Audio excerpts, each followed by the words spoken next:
अस्सलाम वालेकुम दोस्तों, मैं हूं हकीम शाहिद। वेलकम करता हूं आपको अपने चैनल पर। उम्मीद करता हूं आप खैरियत से होंगे। एक बार फिर एक नए नुस्खे के साथ, नई वीडियो के साथ आपकी खिदमत में हाजिर हूं। आज हम जो है नुस्खा लेकर आपकी खिदमत में आए हैं, वो है इमराज़ मैदा के लिए। इमराज़ मैदा में बहुत सारी चीज़ें इस्तेमाल होती हैं। इससे पहले भी मेरे काफ़ी नुस्खा मौजूद है मैदे के लिए, लेकिन आज का जो नुस्खा है ये आपके घर में मौजूद है। मतलब आपको इस नुस्खा बनाने के लिए पंसारी की दुकान पर जाने की भी ज़रूरत नहीं है। और मैं जो इसका सफ़ूफ़ का नाम रखता हूँ वो है सफ़ूफ़ मुफर्रे। मुफर्रे कहते हैं फ़रहत बख्श, मतलब ताज़गी देने वाला। तो ये बहुत ज़बरदस्त नुस्खा है। और ये जो काम करता है किन अमराज में करता है, मतलब अगर आपको तबखीर हो गई है उसमें काम करेगा, अगर आपको सीने में जलन हो रही है उसमें बहुत ज़बरदस्त काम करेगा, अल्सर की शिकायत है उसमें भी काम करेगा। अब यहाँ एक बात और है कि जो मैदे की फकियाँ शकियाँ जो होती हैं, जो नुस्खा जात होते हैं, उनमें नमक का इस्तेमाल होता है, तो वो ब्लड प्रेशर के लिए बहुत नुकसानदेह होता है। और वो लोग जिनका ब्लड प्रेशर हाई होता है वो नुस्खा वो इस्तेमाल नहीं कर सकते और करना भी नहीं चाहिए। अगर आपको कोई ऐसी फकी शकी आपके घर में मौजूद है तो मशवरे के साथ उसको इस्तेमाल करें। जिसका ब्लड प्रेशर हाई होता है वैसे किसी को इस्तेमाल ना करवाएं, ना करें। अब ये जो नुस्खा है हमारा आज का, ये हाई ब्लड प्रेशर वाले को फ़ायदेमंद है।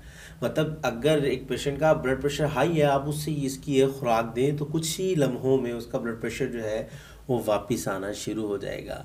तो आज का हमारा नुस्खा जो है वो मतलब कि इस लिहाज से भी फ़ायदेमंद है। अब ये जो अलामात मैंने आपको बताई हैं जिनके लिए ये नुस्खा है, इसकी तफसील में जाने की ज़रूरत नहीं है। मेरी पहले भी वीडियोस मौजूद हैं इसके ऊपर कि ये क्यों हो जाती है। ये ज़्यादातर बाज़ारी खाने, फ़ास्ट फूड वगैरह जो हम लोग खाते हैं, या मुरगन ग़िज़ाएँ ज़्यादा, या घरों में जो है आजकल घी का इस्तेमाल भी होता है। तो कोशिश किया करें घी की जगह पे ऑयल इस्तेमाल किया करें, क्योंकि नुकसानदेह तो वो भी है लेकिन उससे थोड़ा सा कम है। तो बनास्पति जो घी होते हैं ये मुज़र हैं थोड़े से, ये ना इस्तेमाल किया करें। कोशिश किया करें ऑयल की तरफ आप लोग चले जाएं।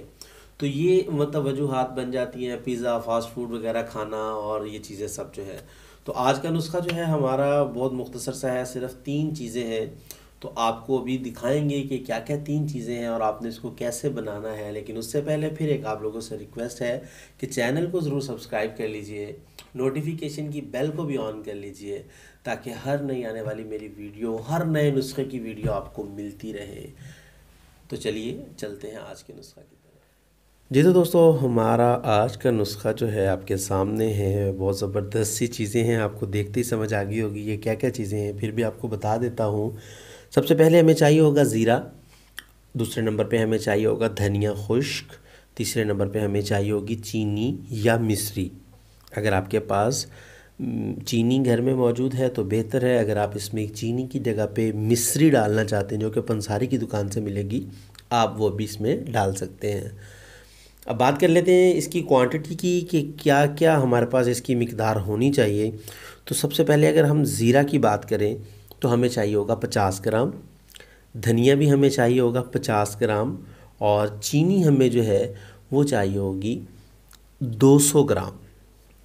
200 ग्राम चीनी और 50 ग्राम धनिया, 50 ग्राम जो है हमें ज़ीरा चाहिए होगा। आपने करना क्या है कि इन तमाम चीज़ों का जो है सफ़ूफ़ कर लेना है किसी भी चीज़ में। इसका पाउडर जो है आपने बना लेना है, बिल्कुल बारीक पाउडर कर लीजिएगा इसका। फिर उसके बाद जो है इसको इस्तेमाल में लाना है। जी तो दोस्तों, नुस्खा आप लोग देख चुके हैं, समझ भी चुके हैं कि आपने इसको कैसे बनाना है और क्या क्या इसके तरीक़ाकार है। तो अब बात कर लेते हैं इसकी खुराक की कि आपने इसको इस्तेमाल कैसे करना है। तो जनाब, जब आपके पास ये तमाम चीज़ें पाउडर की शक्ल में आ जाएंगी तो आपने सुबह, दोपहर, शाम इसका चाय वाला 1 चम्मच इस्तेमाल करना है। और अगर वक्ती तौर पे, मतलब अगर तकलीफ़ है, अगर उस तौर पे इस्तेमाल करना चाहते हैं तो फ़ौरी तौर पे आप 1 चम्मच इसका ले सकते हैं। अगर आपको ये मुस्तकिल मर्ज़ है तो फिर आपने इसको 3 टाइम लेना है, सुबह, दोपहर, शाम। खाना खाने से आधा घंटा पहले, खाना खाने से आधा घंटा पहले लेना है आपने इसको। अगर आपको ये मर्ज़ है, मतलब अगर आपके हमेशा ही सीने में जलन होती है, आप कुछ भी खा लें, या अल्सर की आपको शिकायत है, या तबखीर मैदा के आप मरीज़ हैं, तो आपने खाना खाने से आधा घंटा पहले इसका 1 चम्मच ले लेना है। और अगर आप मतलब वक्ती तौर पे आपको कोई मसला हो गया या ऐसी कोई चीज़ आपने खा ली है, तो आपने उसको 1 चम्मच चाय वाला आपने इसका इस्तेमाल कर लेना है। तो उम्मीद है आज का नुस्खा भी आपको पसंद आया होगा। वीडियो को लाइक भी कर दीजिएगा, शेयर कर दीजिएगा, ताकि आपके साथ साथ दूसरों का भी कोई भला हो जाए, फ़ायदा हो जाए। तो हकीम शाहिद को इजाज़त दीजिए। अल्लाह।